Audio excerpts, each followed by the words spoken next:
and rich day of study today. Thank you very much. Thank you, Professor Stefano Dall'Aglio, for this interesting introduction, and thank you also for the promotion of and the help that you gave us.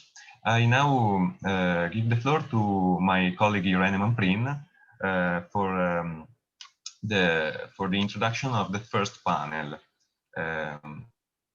Thank you again, Professor Dall'Aglio. Irene, okay. Good morning, everybody. I would like to thank Damiano, Professor Fischer, and Stefano Adamo for the institutional openings and for presenting the activities of Humanities for Change, and of the partners who have promoted the initiative, the Venice Center for Digital and Public Humanities and the Faculty of Philology of the University of Banja Luka. We can start with the first panel of this day, entitled A Glance at Public History. As the title shows, in fact, this panel is entirely dedicated to digital and public history. We will see how the new technology in the digital age can enhance historical research, and in particular, how they relate to the public aspect of history. Of course, public history came to light well before digital history. In fact, it was officially born in 1975 in the USA, and in 1976, the first course was inaugurated at the University of California, Santa Barbara. The discipline originated from historians' need to detach themselves from the self-referentially and self-isolation produced by the so-called ivory tower of the academic elite. In this way, historians found new work outlets outside the academia and focused on the public dimension of history, making the public a co-star of historical research. Now, in the Web 3.0 era, how can public history interact with digital? What is the added value of digital tools for historical research? We can talk about it today with Professor Stefano Dall'Aglio of Ca Foscari University, Francesca Vera Romano of La Sapienza University of Rome, and Iris Pupella Nog of the University of Paris Est and University of Trieste. Let's present the first speaker. Professor Stefano Dall'Aglio is a political and religious historian of early modern Italy. His interests include public history, digital humanities, and archival studies. He is a senior research fellow at the Medici Archive Project, New York, Florence, and he has held a fellowship at Villa I Tatti di Harvard University Center for Italian Renaissance Studies, the Institut Histoire de la Réformation of Geneva, the Newberry Library of Chicago, the USTC project at the University of St. Andrews, the Institute for Advanced Studies in the Humanities at the University of Edinburgh, and the Schoenberg Institute of Manuscript Studies at the University of Pennsylvania. He has published several books and articles on political and religious dissent in Renaissance Florence and Italy, with a specific focus on Girolamo Savonarola and the 16th century Savonaralism and political opposition to the Medici. In this regard, we can see the monography, The Dukes Assessing, Exile and Death of Lorenzino de' Medici, Yale University Press 2015, and the article Voices Under Trial, Inquisition, Abjuration, and Preachers' Orality in the 16th Century Italy, Renaissance Studies 2017. I give the floor to Professor Dall'Aglio, whom I thank for accepting the invitation. He will present the paper Public History, Methodologies, Experiences, and Perspectives Outside and Inside Ca Foscari.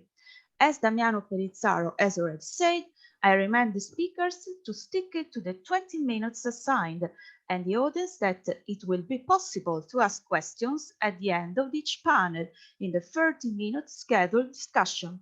If you want, you can write the questions in chat already during the speakers' talks. Thank you.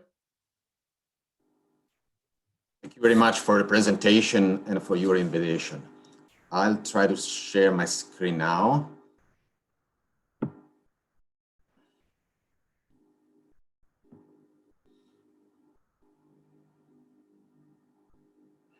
Can you see my slides full screen? Yes. Okay. Thank you for the confirmation. Okay, I will talk about public history and methodology. I have to apologize because I realized that this title was way too ambitious for a 20-minute paper. So I'm really not going to say anything about methodologies, but I try to say something meaningful about experiences and perspectives inside and outside Ca Foscari. And I will start by addressing the question from a personal, from a general perspective and with a personal note. And the personal note is the question that I usually get when I tell other people outside of the academia that I teach public history at the university. The usual answer I get is a question. And the question is, what is it? Which is interesting because at that point, I find myself in the position to explain a concept that we usually take for granted. After the brief explanation, I try to give the reply I often get is, it has always been done. Which is an understandable comment because people usually pick up the aspect they are more familiar with. So the historical communication outside of the academia, outside of the university context, which of course is understandable, but is not completely right. Then I try to give a better explanation of what public history really is. One possible answer is that public history is not only history dissemination to the public. Public history means involving the public in a series of different activities, not only after the research has already been completed. For example, in sources collection, in the elaboration of the research questions, in the methodology to give an answer to those research questions. So it's much more complex than that. But I'm going pretty fast because there are many things I want to say. The second point I want to make here in the history dissemination has deeply changed. Partly, but not only because of the digital. But if 50 years ago, historical communication and dissemination outside an academic context were only based on historical novel and historical movies, now the landscape of public dissemination, historical dissemination to the public is has completely changed and is completely different from what it used to be. The third point is that a practice, one thing is a practice and another thing is a discipline. So it's not just about calling an old practice with a new name, as some may think, but it's really the public history now getting something, has got something completely different from what it was, more structured, more institutionalized, more with syllabus, with textbooks, with journals, with a lot of a series of an apparatus that gives also a better awareness of what people is doing, apart from the single experience. I would definitely say that public history nowadays is not anymore what Serge Noiret, president of the Italian Association for Public History, back in 2011 defined a ghost discipline. And speaking of discipline and seeing public history as a discipline, it's impossible not to address the question of the relationship between public history and university. Because public history and universities for a long time have been seen as two different concepts. Because the traditional definition of public history is history outside of the university, history outside the classroom, history outside of the academic context, which is understandable, but is not enough. And of course, the apparent contradiction between universities and public history is a false problem, is the result of a misunderstanding for several reasons. First of all, because history can be done also outside of the universities without any relationship with the university. But the history can also be done outside of the university by staff members working in the universities. and interacting with the public outside. And in addition, we can also be said that public history can be done outside, but learn inside the university. Take an architect. An architect that builds a palace, a building outside of the university, but the university is the place where he teaches, he learned how to do it. And also, I would say that I don't teach my students a specific task, such as, for example, realizing an online animated video. I teach my students to see history in a different way, so that at some point in their future life, in their career, they may want to communicate the result of their historical research with an animated video, or in a different way, of course. The question of the relationship between public history and universities has been cleared up, I think, very successfully by the Italian Public History Manifesto issued in 2018 after a pretty long process, but a very democratic process. In this document, we can read that public history is outside academic circles, which is, of course, fine. But also, we can read that public history is also new university research and teaching area which aims at the formation of public historians. And I think this is important, and this is useful also to make you understand how public history can be very important for universities, but at the same time, universities can be important for public history. The relation between public history and universities is, of course, not unproblematic. One of the problems has been raised in 2017 by Chiara Ottaviano, one of the leading public historians in Italy, founder and director of Media Officina in Turin, which back in 2017 wrote, is the university equipped for the education of public historians? Which is one of the crucial questions, because I and my colleague teaching public history at the moment in Italian universities have not been trained, haven't been studied university when they were, haven't been studied public history when they were at the universities. Contrary to what is happening now, for example, in the United States, where public history has a much longer tradition. I'm not going to give an answer now, but this is, of course, one of those questions we have to keep in mind. The second point is that is what Serge Noiret, as I said, president of the Italian Association and former president of the International Federation for Public History, wrote only last year. We need the university programs to officially recognize that public history has become part of the humanities curriculum, which is, of course, vital for university, as I said. Public history can revitalize history at the university. The number of history students in university in Italy has been decreasing over the past years, but public history is growing in Italian universities.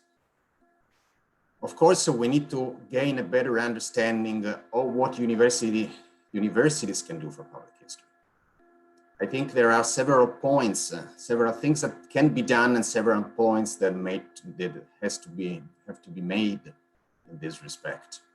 The first point is that we need an unofficial recognition of public historians, because dissemination of historical research to the public outside of the universities, and also interaction with the public, have always been seen with snobbishness in the academic community, with mistrust, and work like a comic book, for example, have always been considered less valuable than traditional products.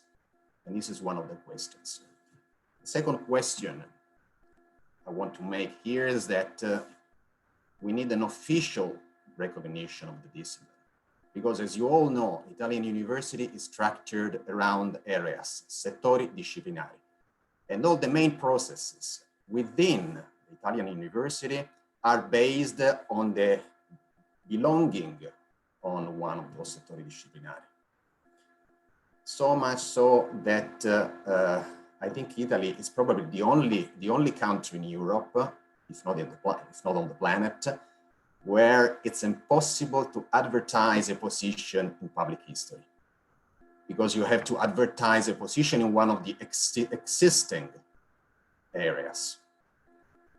And all the main processes, such as recruitment, career progression, research evaluation, have to pass through the settori disciplinari to these areas. I think that much can be done. I don't know if it's, well, one day a sector or public history can be created, or among other things, a rumor has it that this settori disciplinari will soon disappear, will soon be cancelled. But we'll see how it goes. The third point is that we need an official recognition of alternative research outcomes, because at that point, the evaluation of research quality, the VQR at the university, is exclusively based on publications, monographs, journal articles, book chapters. What if I want to organize an exhibition? What if I want to realize a podcast, a video game, a documentary? Am I wasting my time? Or am I doing something that is really recognized within the Italian universities? Things are slowly changing with the introduction of the third mission, terza missione, which is getting more importance now in Italian universities, but many more still have to be done. Last but not least, what can university do? For public history, they can of course, offer public history courses. And Italy is doing pretty well in this respect, because if we compare Italy to other European countries, apart from the UK is well, beyond competition, because in the UK there is a completely different tradition of public history. But compared to other European countries, if we see at the number of university programs, undergraduate, postgraduate, Italy is doing pretty well. And this is not the only indication.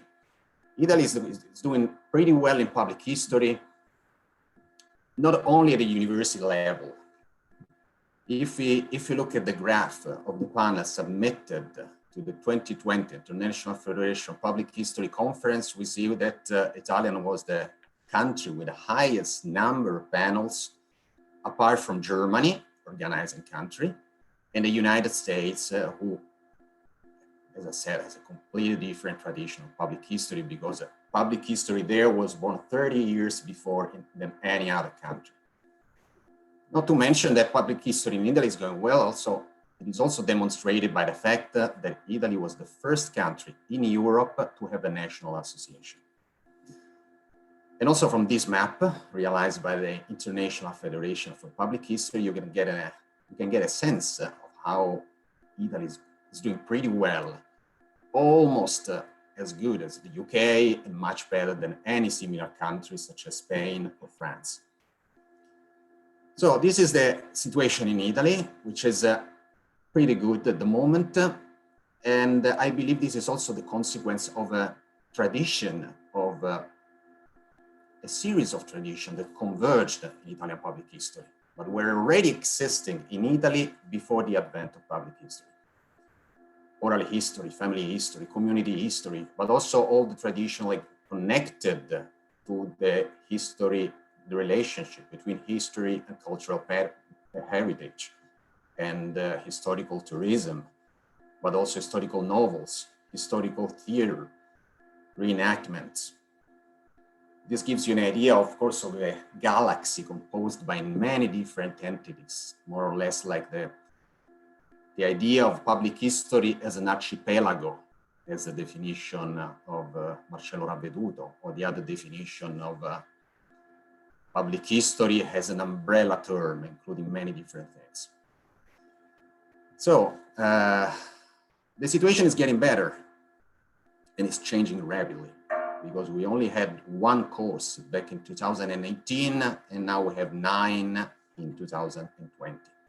And I'm confident that the number will continue growing next years.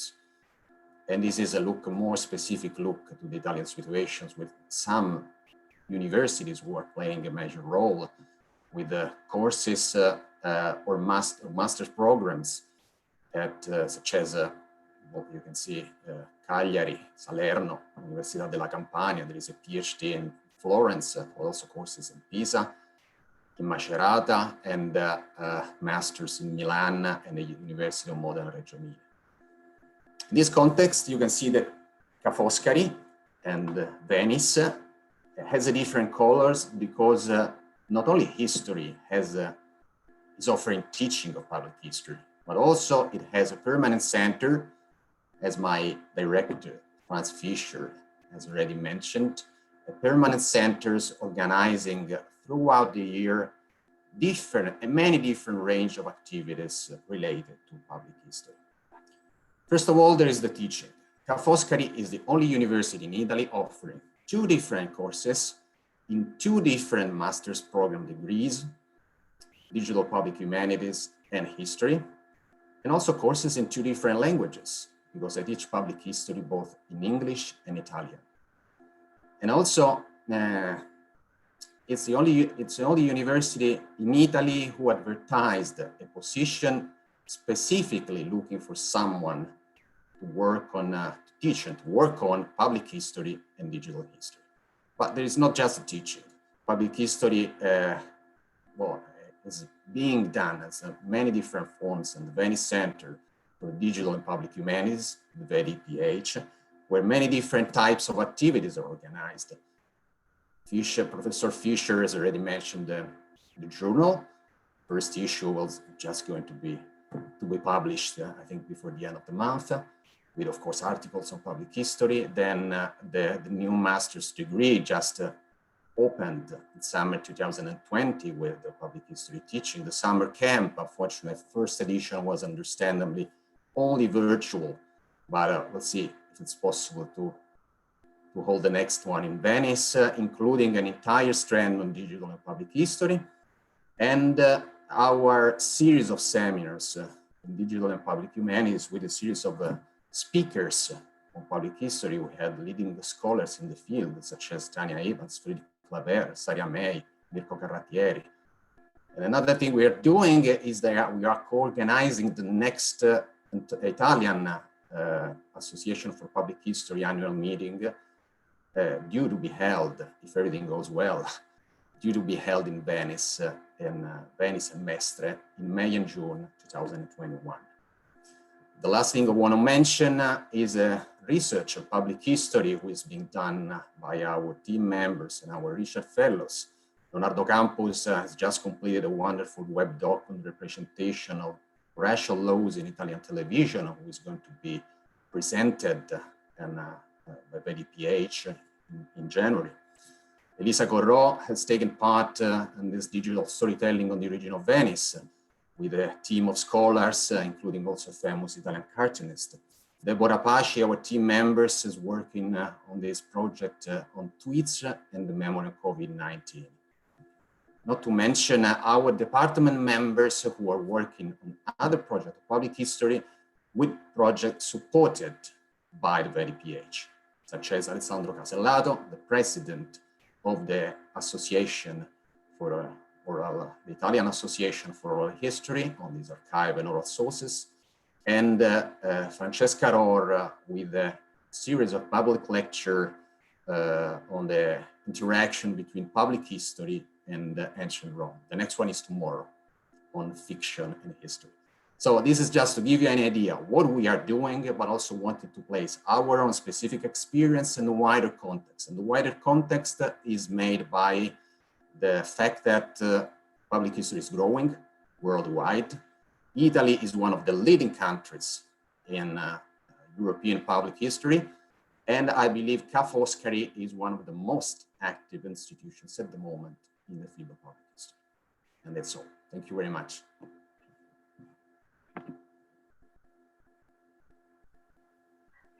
Thanks to Professor Dall'Aglio for this paper, which was really stimulating and give a clear picture of the state of art of public history, also for his references to the Venice Center for Digital and Public Humanities, which is a partner of Humanities for Change and is playing an important role in the realization of this event. I found some interesting stimuli that I would like to tackle in the discussion. Now is the turn of Francesca Vera Romano. She is currently a PhD student and lecturer in modern history at La Sapienza University of Rome. Her scientific activity mainly concerns culture, anthropology, and modern history. Particular attention is paid to superstition, agrarian cults, and power management in the viceroyalty of Naples between the 16th and the 17th centuries. She collaborates with the Putazione di Storia Patria per la Lucania and with the degree course in the Paesaggio, Ambiente e Verde Urbano of the University of Basilicata. In addition, since 2018, she is a member of the scientific committee of the first level university master in technology and management systems of cultural landscapes, Academy of Fine Arts Michelangelo.